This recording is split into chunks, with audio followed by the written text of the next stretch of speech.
Hello, my name is Clinton Beck, and I am the last great treasure hunter.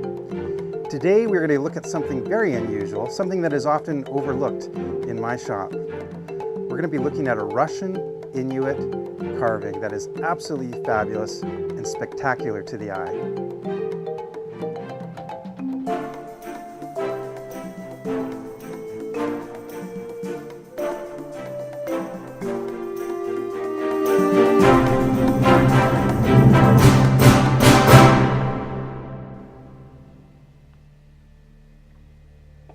In Canada, the Great White North, Edmonton, Alberta is where this is being filmed.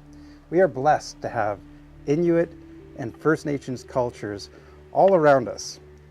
Today though, we are going to be going across the water to the Russian side of the Great White North and looking at a beautiful walrus carving which I'm holding here. The Siberian Yupiks or Inuits are a Yupik Eskimo people who reside along the coast of Russia. They are off the St. Lawrence Island and close to Alaska. They speak Central Siberian Yupik.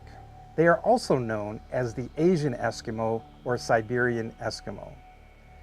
What I find most interesting about their culture is that they are very similar to our West Coast First Nations in that they had many tales and heroic myths regarding the animals that reside among them. And this beautiful sculpture here really tells the tale of all of their mythical beasts and how much they respect and love them. Many Inuit cultures have shamans and practice shamanism in that they had a mediator between themselves and the spirits and their gods. This object here highlights many of their most revered animals and spirits as they believed. We're going to look closely at each one of these beautiful scrimshaw carvings and explain to you the significance in their culture and what it meant. In the tales and beliefs of the Yupik people, the wolf and the orca are thought to be identical. The orca was believed to help people in hunting on the sea. Thus the boat represented the image of this animal, and the orca's wooden representation hang also from the hunter's belt. The whale was a very important part of the culture of the Russian Inuit. You can see in here, there is a depiction here of a whale located here and on the other side. We have both orcas and the sperm whale.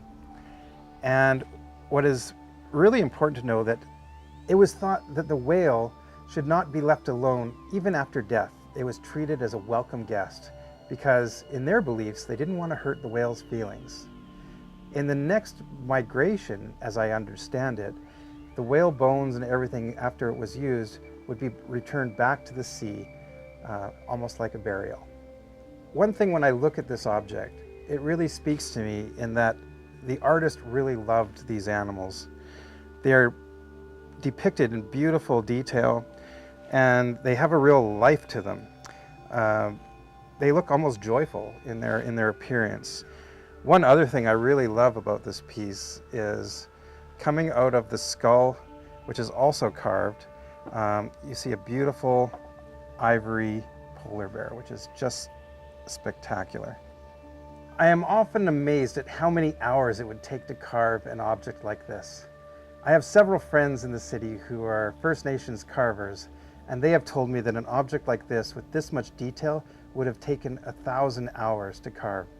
It is really a masterpiece of love and beauty that is second to none. The coloration, the quality of the carving is flawless. It's unusual to have it here in Canada, and we put a value on this object at $25,000.